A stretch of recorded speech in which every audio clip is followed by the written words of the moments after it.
Baik, kita akan melakukan praktikum yaitu uji karbohidrat pada makanan. Alat dan bahan yang kita sediakan adalah ada meja, ada betadin, pisang, ada telur, itu bagian putihnya saja, ada tepung terigu, ada nasi, ada irisan tahu, ada margarin, ada biskuit, ada kentang, gula pasir, dan irisan apel.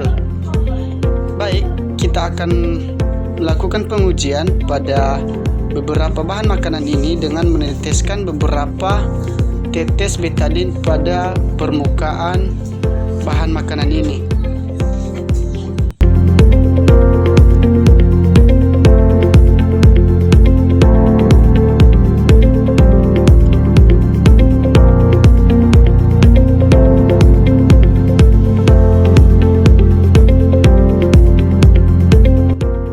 Setelah kita meneteskan betadin pada bahan makanan, kita akan menunggunya selama 10 menit.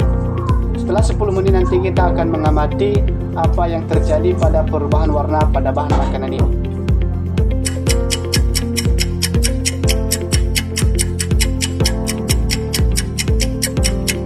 Setelah menunggu waktu sekitar 10 menit, pada beberapa bahan makanan mengalami perubahan warna, tampak seperti pada video ini. Jadi dapat kita simpulkan, kandungan zat makanan atau karbohidrat dalam suatu bahan makanan dapat diidentifikasi melalui sebuah pengujian menggunakan larutan betadin. Hasil pengujian akan menunjukkan perubahan warna pada bahan makanan yang telah ditetesi cairan betadin menjadi biru tua, biru keunguan, hingga biru kehitaman. Semakin pekat warna birunya, maka semakin tinggi kandungan karbohidrat pada makanan tersebut. Berdasarkan pengamatan, kandungan karbohidrat terdapat pada bahan makanan pisang, nasi, biskuit, tepung, dan kentang. Baik, sekarang kita akan melakukan tugas praktikum yaitu uji lemak pada makanan.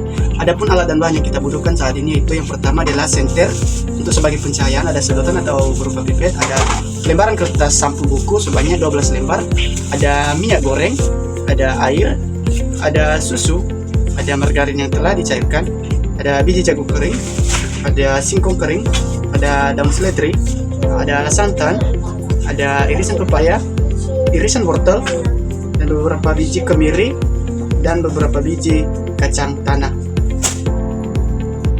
Selanjutnya kita melakukan pengamatan dengan mengambil 2 lembar kertas sampul buku yang sudah kita label, yaitu air dan minyak.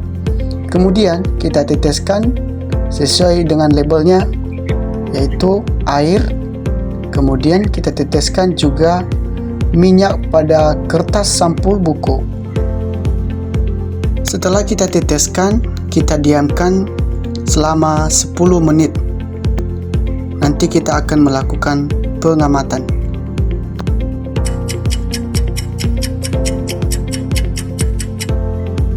Setelah 10 menit, kita melakukan pengamatan pada kertas yang telah dilabel air dan juga minyak. Kemudian kita lakukan pencahayaan pada kedua kertas tersebut, yang dimana minyak meninggalkan bekas pada kertas sampul buku, sedangkan air tidak. Kemudian ini akan menjadi bahan perbandingan manakah bahan makanan yang mengandung lemak dan bahan makanan yang tidak mengandung lemak.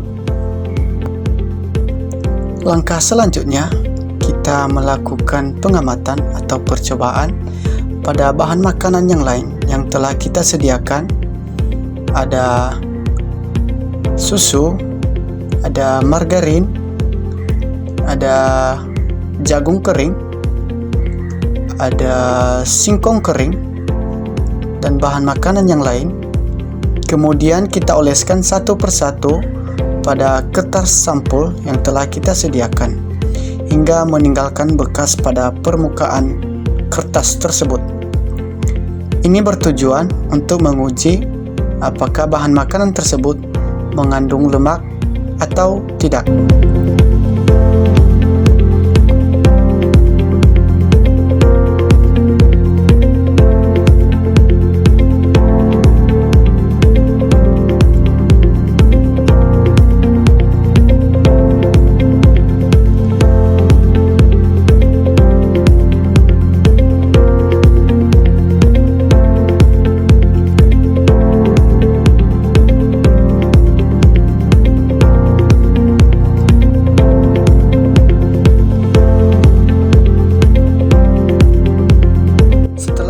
bahan makanan dioleskan pada kertas sampul buku yang telah kita label, kemudian kita diamkan selama 10 menit. Nanti kita akan melakukan pengamatan manakah bahan makanan yang meninggalkan bekas minyak dan mana bahan makanan yang tidak meninggalkan bekas.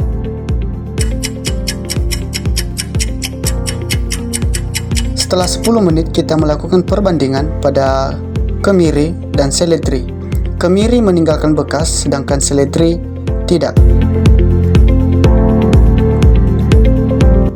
Pengamatan selanjutnya adalah kacang tanah dan biji jagung kering. Kacang tanah meninggalkan bekas dan biji jagung tidak. Ada santan dan singkong. Santan meninggalkan bekas dan singkong kering tidak.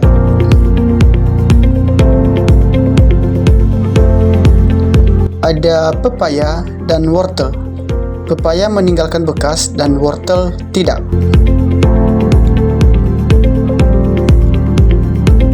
Ada susu dan margarin. Susu dan margarin sama-sama meninggalkan bekas pada kertas sampul. Ini menandakan adanya kandungan lemak. Demikian kegiatan praktikum kita pada uji lemak pada makanan.